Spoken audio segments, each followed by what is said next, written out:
नमस्कार मित्रों, वादा के मुताबिक मैं आ गया हूं आप लोग के साथ।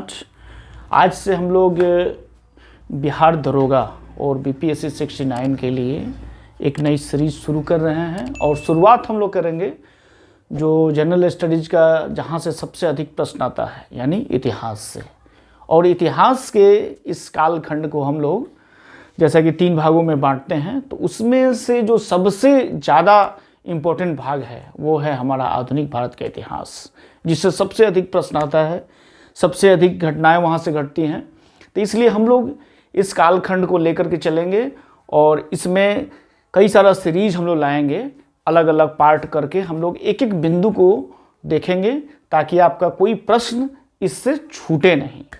तो आगे बढ़ते हैं मित्र। जैसा हम सभी जानते हैं कि इतिहास के कालक्रम को हम लोग 3 भागों में बांटते हैं: प्रारंभिक इतिहास, मध्यकालीन और आधुनिक इतिहास। प्रारंभिक इतिहास हमारा आरंभ से लेकर 647 ईस्वी तक माना जाता है। हालांकि इसमें भी कई इतिहासकार अलग अलग भी मानते हैं, लेकिन एक सर्वमान्य जो तिथि इसी तरह का होता है। आरंभ से लेकर के 647 ईस्वी यहाँ पे हर्षवर्धन की मृत्यु होती है। 647 ईस्वी से लेकर 1707 ईस्वी मध्यकालीन इतिहास। 1707 यहाँ पे औरंगजेब की मृत्यु होती है और 1707 से लेकर के वर्तमान समय तक को आधुनिक भारत के इतिहास कहते हैं। तो आज जो हम लोग शुरुआत करेंगे वो आधुनिक भारत से करेंगे। सबसे अधिक घटनाएं जो घटी हैं ये आधुनिक भारत में घटी हैं, तो जाहिर सी बात है कि प्रश्न भी सबसे अधिक इसी से बनेगा और इससे ही प्रश्न आपके परीक्षाओं में पूछा भी जाता है। तो आज हम लोग शुरू करते हैं 1707 ईस्वी से लेकर 1857 का जो भारत था, जिसको हम लोग कहते हैं उत्तर मुगल काल। तो उत्तर मुगल काल में हम कौन कौन से शासक हुए, उनका कालक्रम क्या रहा, उनके कालक्रम में कौन सी ऐसी घटनाएं घटी जो आपके परीक्षा के पॉइंट ऑफ व्यू से काफ़ी इंपॉर्टेंट है, इस पर हम लोग चर्चा करेंगे। तो इससे पहले कि हम लोग आगे बढ़ें, आप लोगों से मैं रिक्वेस्ट करूंगा कि जो भी मित्र इस चैनल पे अभी आए हैं वो कृपया करके चैनल को सब्सक्राइब करें, लाइक करें, शेयर करें और कमेंट्स करें। तो आगे बढ़ते हैं मित्र। आप सभी जानते हैं कि भारत में मुगल साम्राज्य की स्थापना बाबर ने 1526 ईस्वी में की थी, पानीपत की प्रथम लड़ाई को जीतकर। तो बाबर को अगर हम लोग देखें तो बाबर का जो कालक्रम था 1526 से लेकर 1530 तक, भारत में मुगल वंश की स्थापना बाबर ने किया था, जैसा कि हम सभी को मालूम है 1526 ईस्वी में। 1526 ईस्वी में पानीपत की प्रथम लड़ाई को जीतकर। और बाबर 1526 से लेकर 1530 तक शासन किया।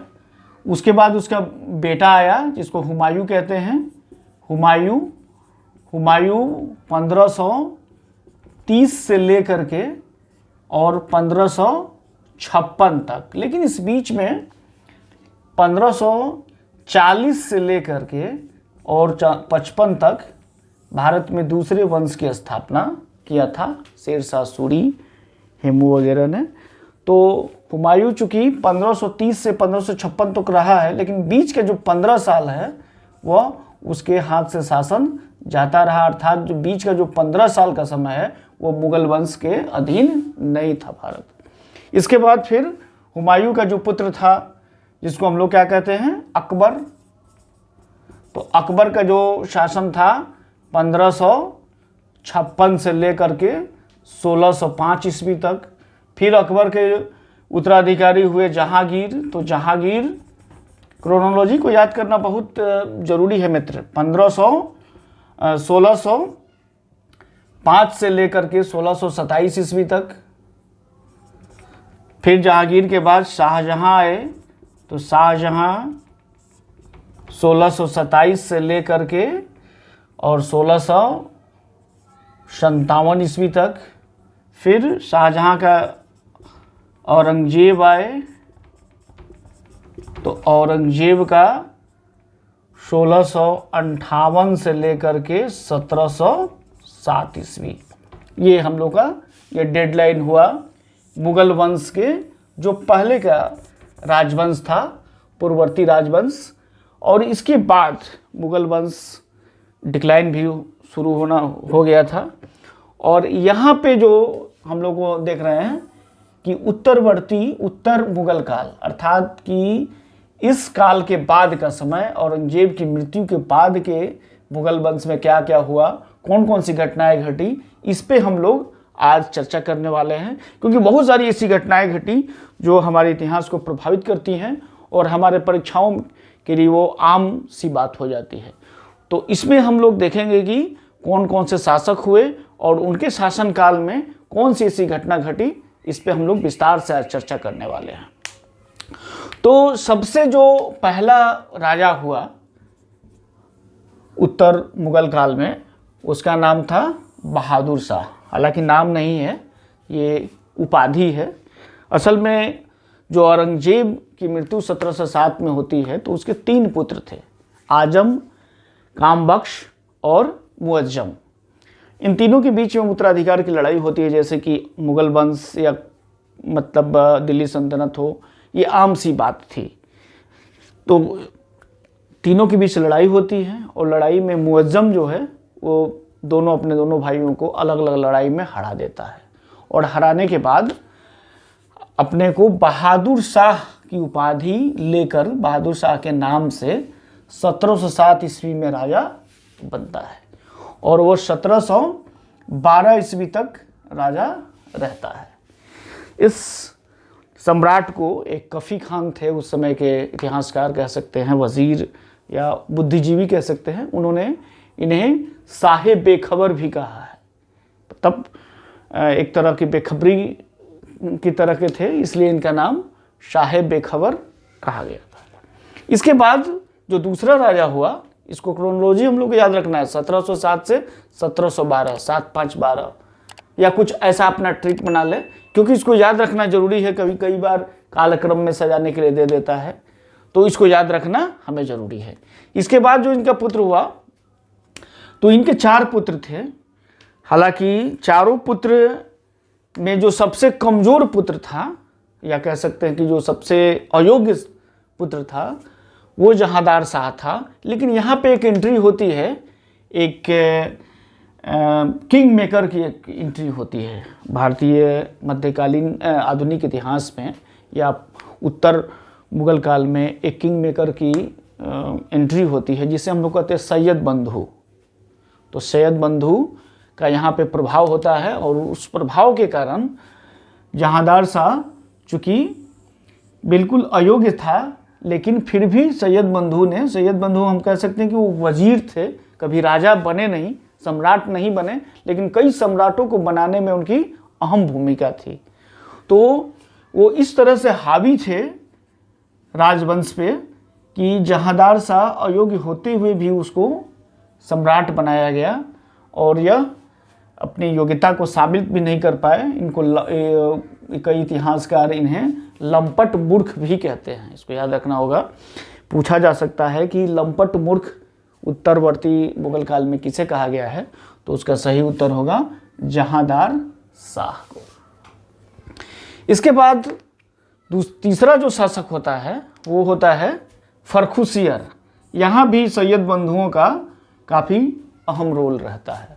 फर्रुखियर शुरू से सैयद बंधु के प्रभाव में थे ही, बाद में उन्होंने सैयद बंधुओं का विरोध भी किया, लेकिन विरोध करने का नतीजा ये हुआ कि उनकी हत्या भी हो गई। फर्रुखियर की हत्या सैयद बंधुओं ने षड्यंत्र करके कर दिया।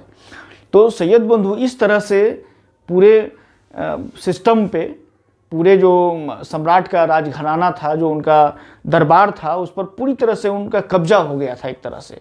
तो फर्रुखियर बनता है सम्राट 1713 ईस्वी में और 1719 तक ये 6 वर्षों तक भारत का सम्राट रहता है। और 6 वर्ष, इस 6 वर्ष में कई घटनाएं घटती हैं जिसको हमें जानना बहुत ही ज़रूरी है। और ये घटनाएं आपको कई परीक्षाओं में पूछा जाता है। तो 2-3 घटनाओं का यहाँ मैं जिक्र कर देता हूँ। और हालांकि एक बार हम लोग सबको पहले क्रोनोलॉजी देख लेते हैं, उसके बाद हम लोग सारी घटनाओं को एक जगह कंपाइल करके 1707 से लेकर 1857 के सारी घटनाओं को कंपाइल करके एक जगह फिर रखते हैं इसको, तो ज़्यादा आपको वो प्रभावी होगा परीक्षा के पॉइंट ऑफ व्यू से, और आपको समझने में भी काफ़ी सहूलियत महसूस होगी। इसके पीछे कई सारे वीडियो इस तरह के आप लोगों ने देखा होगा, लेकिन कई वीडियो देखने के बाद, कई किताबों के पढ़ने के बाद आखिर ऐसी क्या बात होती है कि हम चीज़ों को याद नहीं कर पाते हैं या चीज़ों को समझ नहीं पाते हैं।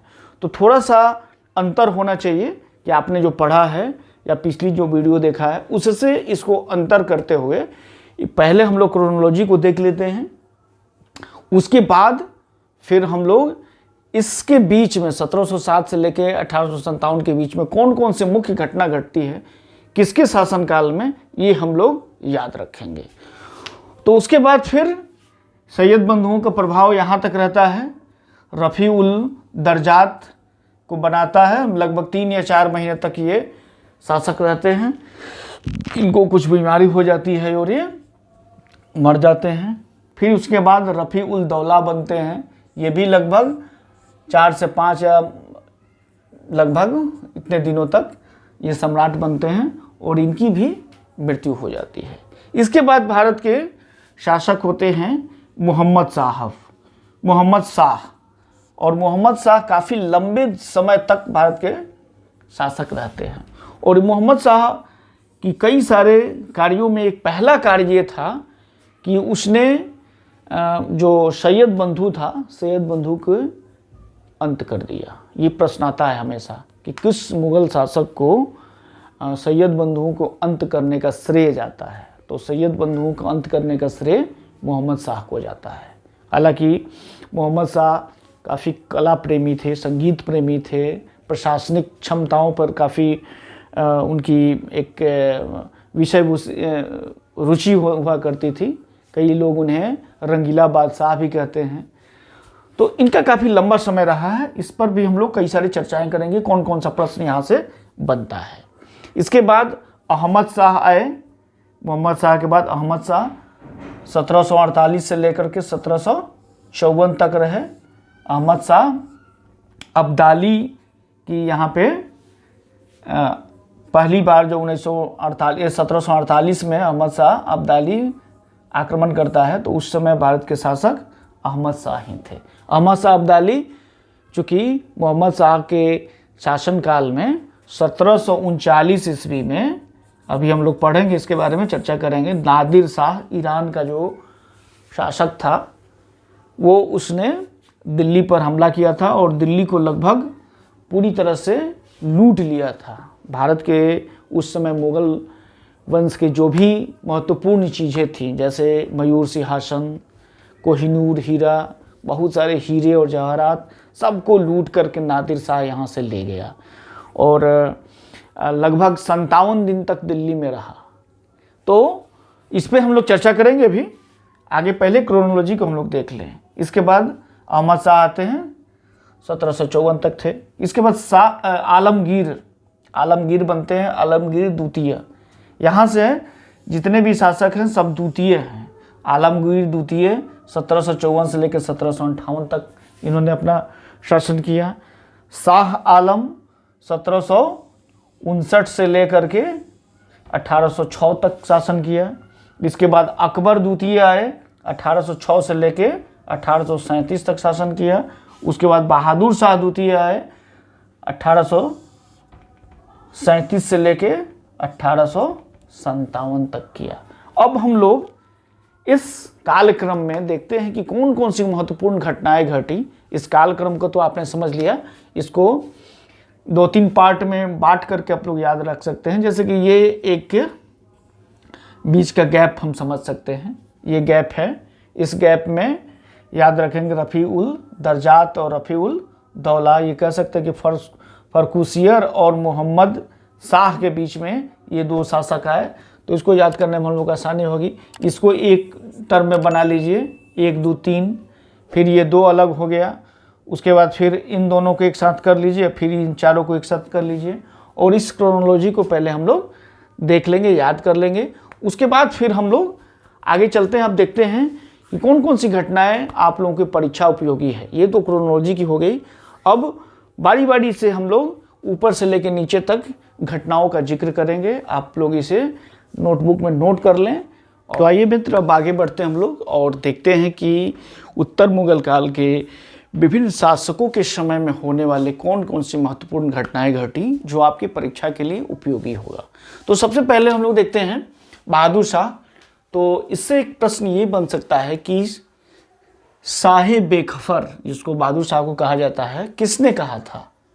तो कफ़ी खान। इसका समय क्या रहा? तो 1707 ईस्वी से लेकर 1712 ईस्वी। ठीक है। अब अगला हम लोग चलते हैं जहांदार शाह। तो जहांदार शाह जो है जुल्फिकार खान के सहयोग से ये सम्राट बना था। ये बहादुर शाह के 4 पुत्रों में सबसे कमज़ोर था, अयोग्य था, लेकिन फिर भी जुल्फिकार खान के सहयोग से इसे सम्राट बनाया गया, क्योंकि ये रबड़ स्टैम्प सम्राट चाहते थे वजीर लोग, और वजीर लोग क्या, जुल्फिकार खान चाहते थे। और इसी समय ठीक सैयद वंशों की एंट्री होती है। तो ये बिल्कुल जहांदार शाह अयोग्य शासक हुआ। इसको लंपट मूर्ख भी कहा जाता है। तो ये भी प्रश्न आ सकता है कि उत्तर मुगल काल में ऐसा कौन सा सम्राट था जिसे लंपट मूर्ख कहा गया है? तो उसका सही उत्तर होगा जहांदार शाह। एक और प्रश्न कभी कभी पूछा जाता है, यह एक लाल कुंवारी नामक वेश्या की गिरफ्त में था। ये भी पूछा जा सकता है कि कौन सा ऐसा शासक था, सम्राट था, जो कि लाल कुंवारी नामक वेश्या के गिरफ्त में था, जिसके गिरफ्त में होने के कारण अपनी बहुत सारी जो महत्वपूर्ण दायित्व था उससे वो मुकर गया था, जिसके कारण इसका समय काफ़ी कम रहा। 1712 से 1713 सिर्फ 1 साल के लिए ही राजा बन पाया। इसके बाद आता है फर्रुखसियर का समय। तो इससे कौन कौन सा प्रश्न, इससे कई सारे 4-5 प्रश्न बनेंगे, इसको याद रखना है। 3-4 चीज़ों को इसमें याद रखना है, जैसे फर्रुखसियर, रंगीला बादशाह जिसको हम मोहम्मद शाह कहते हैं, फिर शाह आलम द्वितीय, फिर 3-4 जो टर्म है, ये 3-4 टर्म में कई सारी घटनाएं घटी हैं। तो इसको याद रखना बिल्कुल आपके लिए ज़रूरी है। तो फर्रुखसियर को घृणित कायर भी कहा जाता है। ये प्रश्न आता है हमेशा कि घृणित कायर किस सम्राट को कहा गया है? तो उसका उत्तर होगा फर्रुखसियर। फर्रुखसियर के समय में 1715 ईस्वी में एक शिष्टमंडल आता है जिसका नेतृत्व करते हैं जॉन शुरमन, और वो 1715 ईस्वी में भारत आता है इंग्लैंड से, और 1717 ईस्वी में जाकर के वो मिलता है फर्रुखसियर से। फर्रुखसियर उस समय एक घाव से काफ़ी पीड़ित था, और घाव से इतना अधिक वो पीड़ित था कि कई सारे उसकी जो महत्वपूर्ण दायित्व था उससे वो निभा पाने में भी वो काफ़ी उसको मुश्किल हो रही थी। दूसरी तरफ सैयद बंधु का लगातार दबाव बढ़ते जा रहा था। तो उस शिष्टमंडल में एक हैमिल्टन नाम का व्यक्ति था जो कि डॉक्टर था। उस हैमिल्टन ने उस फर्रुखसियर जो सम्राट थे उनकी घाव को ठीक कर दिया अपनी दवाओं से, अपनी शल्य चिकित्सा से। डॉक्टर तो थे ही, उसको बिल्कुल ठीक कर दिया फर्रुखसियर को। तो फर्रुखसियर काफ़ी खुश हुए, और खुश होकर के उसने 1717 ईस्वी में शाही फरमान जारी किया। बहुत इंपॉर्टेंट ये टॉपिक है, इसको याद रखेंगे। 1717 ईस्वी में शाही फरमान शुरू किए फर्रुखसियर। शाही फरमान किसके द्वारा किया गया है? फर्रुखसियर के द्वारा। कब किया गया है? 1717 में। ये शाही फरमान क्या था? तो शाही फरमान था कि फर्रुखसियर ने ईस्ट इंडिया कंपनी को भारत में कहीं भी व्यापार करने की खुली छूट दे दी। मुगल भारत में जहाँ तक मुगल का शासन था उसमें हर जगह व्यापार करने की खुली छूट दे दी। दूसरा कि जो सिक्का था ईस्ट इंडिया कंपनी की, उसकी मान्यता पूरे मुगल साम्राज्य में कर दिया। जहाँ जहाँ मुगल साम्राज्य जितने दूर तक फैला हुआ था सब जगह उसकी मान्यता उसने दे दिया। ये एक शाही फरमान के द्वारा किया गया है। तो ये प्रश्न काफ़ी इंपॉर्टेंट होता है कि शाही फरमान कब जारी किया गया? तो 1717 ईस्वी में। और किसके द्वारा जारी किया गया? तो फर्रुखसियर के द्वारा जारी किया गया। इसको ईस्ट इंडिया कंपनी का मैग्ना कार्टा भी कहा जाता है। इसको याद रखेंगे कि मैग्ना कार्टा किसको कहा जाता है? तो 1717 ईस्वी में जारी शाही फरमान को कहा जाता है। एक और घटना बहुत इम्पोर्टेंट यहाँ घटी थी कि 1716 ईस्वी में बंदा बहादुर तथा 40 सिखों की हत्या करवाई थी फर्रुखसियर ने। बंदा बहादुर को तो बहुत ही बेरहमी से मारा था फर्रुखसियर ने, उसकी दोनों आंखें फोड़ दी, फिर उसके शरीर के खाल खिंचवा दिया और जो बचा हुआ जो उनका शरीर था उसको कई टुकड़ों में काट करके अलग अलग भागों में फेंकवा दिया। फिर 40 सिखों की हत्या करवाई। इससे भी सिख काफ़ी नाराज हो गए थे फर्रुखसियर से। इसकी कहानी अलग है, उस पर भी हम चर्चा करेंगे। इसके बाद एक और इम्पोर्टेंट इनका है कि जय सिंह को, राजा जय सिंह को सवाई की उपाधि फर्रुखसियर ने दिया था। सवाई जय सिंह हम लोग कहते हैं, तो राजा जय सिंह को सवाई की उपाधि किसने दिया था? तो फर्रुखसियर ने दिया था। फर्रुखसियर के शासनकाल में सैयद बंधु का दबाव लगातार बढ़ते जा रहा था। बाद में फर्रुखसियर ने न चाहते हुए भी सैयद बंधुओं को अपना मुख्य वजीर बनाना पड़ा। बाद में दबाव इतना अधिक बढ़ गया कि फर्रुखसियर उसके आदेश को, उनकी सलाह को, उनकी बातों को मानने से इनकार कर दिया, जिसका नतीजा ये हुआ कि 1719 ईस्वी में फर्रुखसियर की हत्या करा दी जाती है सैयद बंधुओं के द्वारा। तो ये फर्रुखसियर के काल के लिए बहुत ही इंपॉर्टेंट 3-4 टर्म है जिसको आप लोग बिल्कुल याद रखेंगे। इसके बाद जो शासक आते हैं मोहम्मद शाह, इससे संबंधित 3-4 चीज़ें यहाँ और याद करने वाली है। एक तो हम लोग जनरली याद रखते हैं कि मोहम्मद शाह को रंगीला बादशाह कहा जाता है, ठीक है। जो सबसे इम्पोर्टेंट जो टर्म है वो ये है कि इसने सैयद बंधुओं को अंत किया।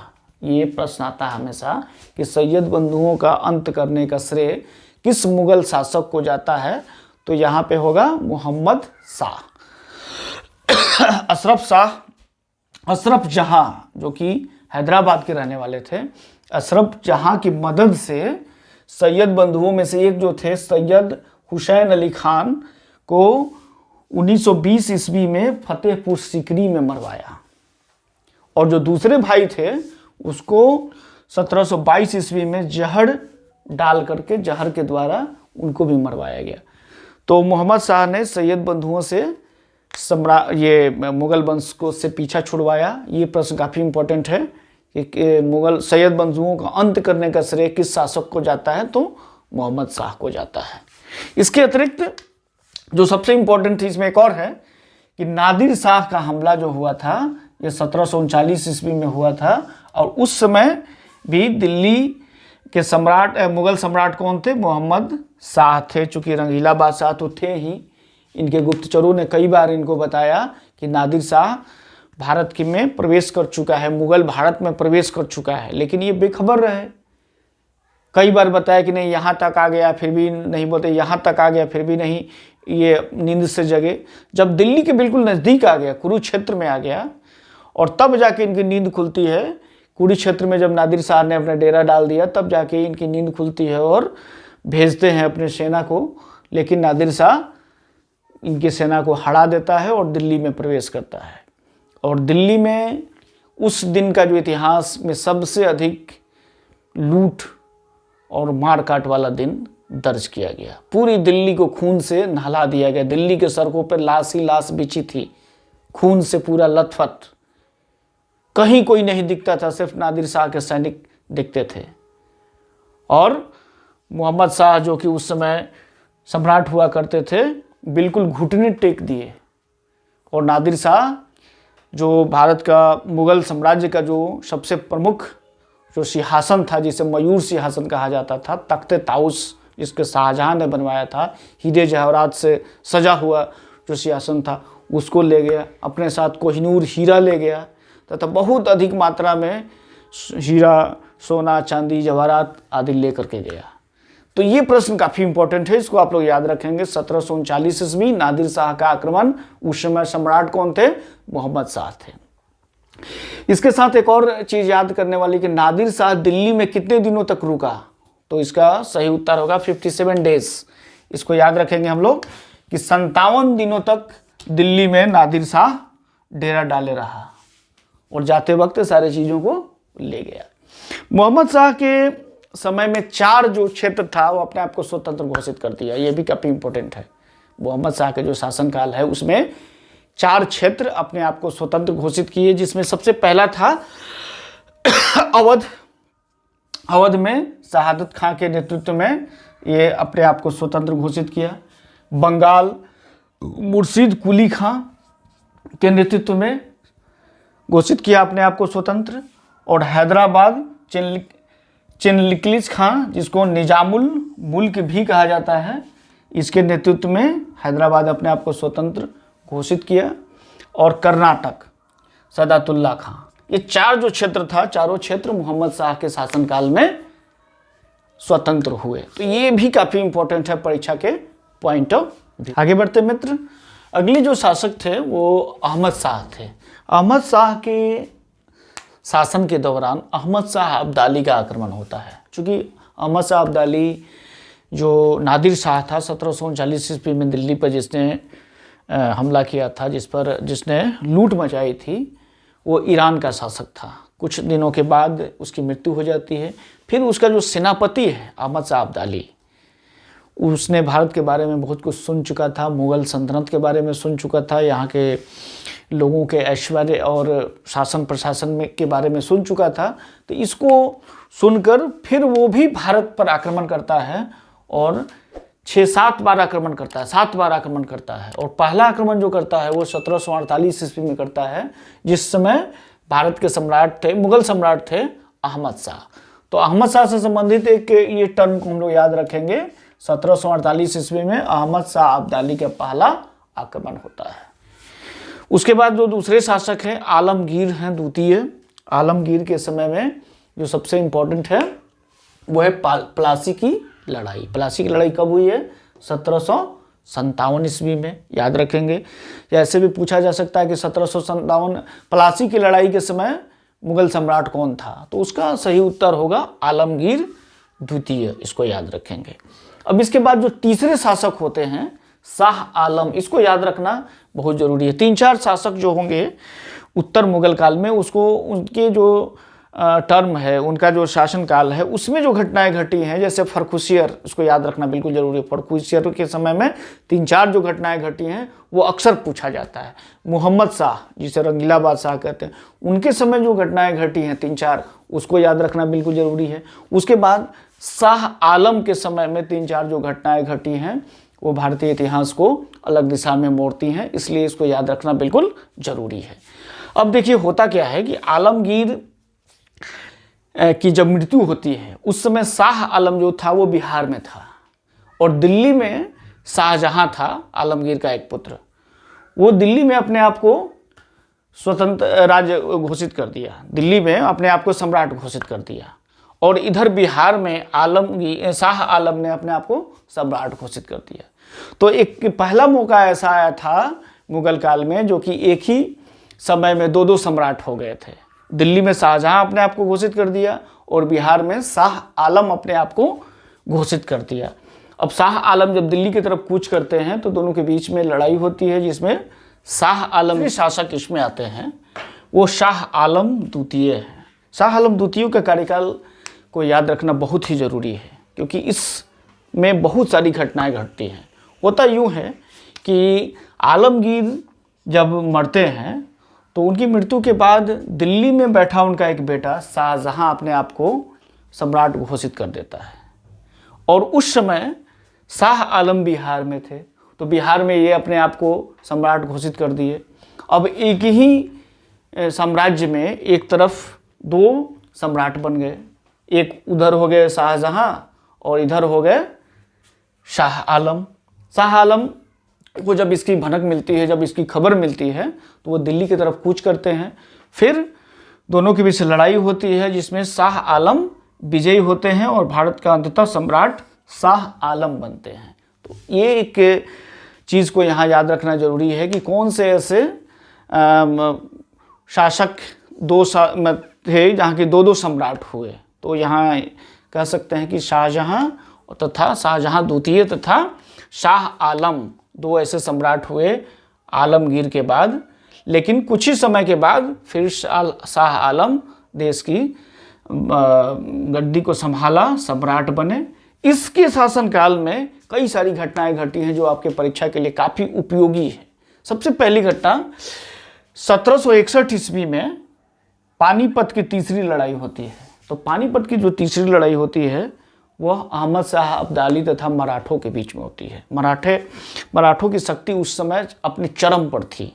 अगर इस लड़ाई में के परिणाम अगर कुछ दूसरा होता तो इतिहास भी दूसरे तरीक़ा से लिखा जाता, लेकिन बदकिस्मती से मराठे उस युद्ध में हार जाते हैं और अहमद शाह अब्दाली जीत जाता है।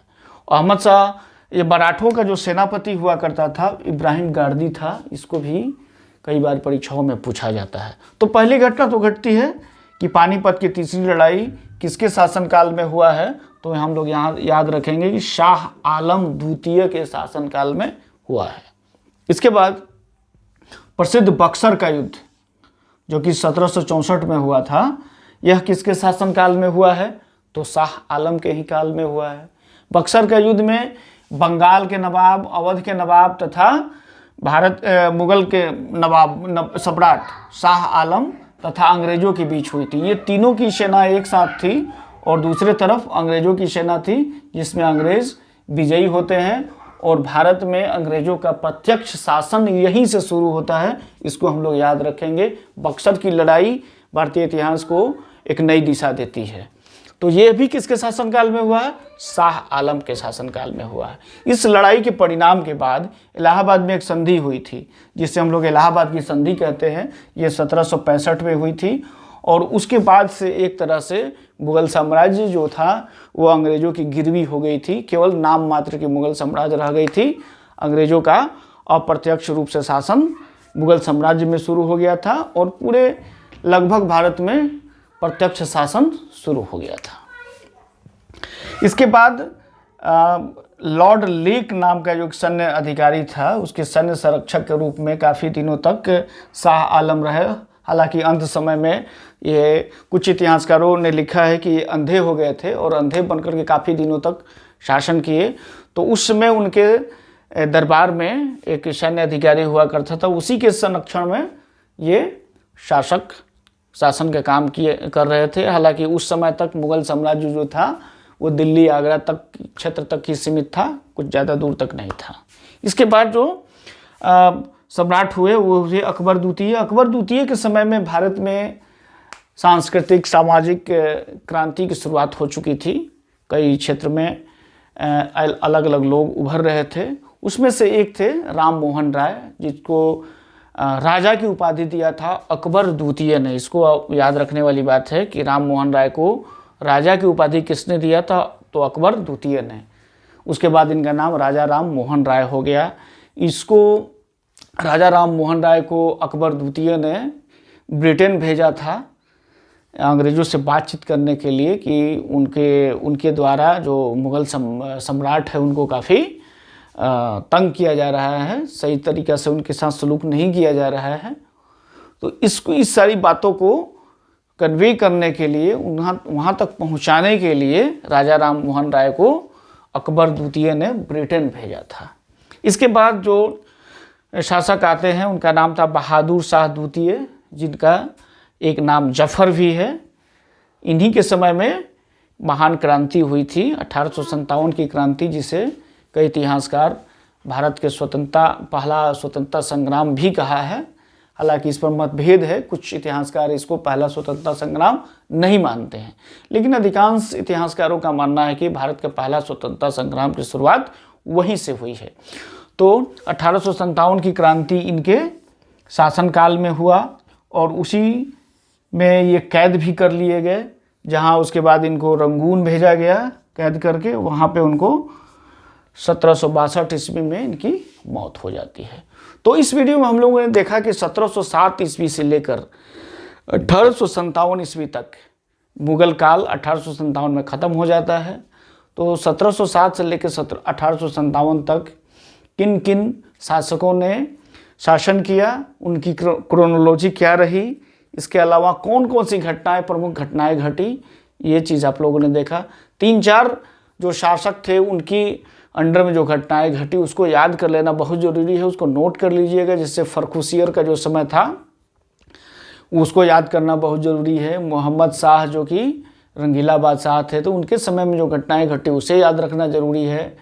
शाह आलम के समय में जो घटनाएं घटी उसको याद रखना ज़रूरी है। इन चीज़ों को अगर कंपाइल हम लोग करते हैं तो इससे कम से कम 15 से 20 प्रश्न बनते हैं और यह 15 से 20 प्रश्न आपको हल करने में बहुत ही सहायता प्रदान होगी इससे। तो ये वीडियो कैसा लगा, अपना राय ज़रूर देंगे। बहुत बहुत धन्यवाद।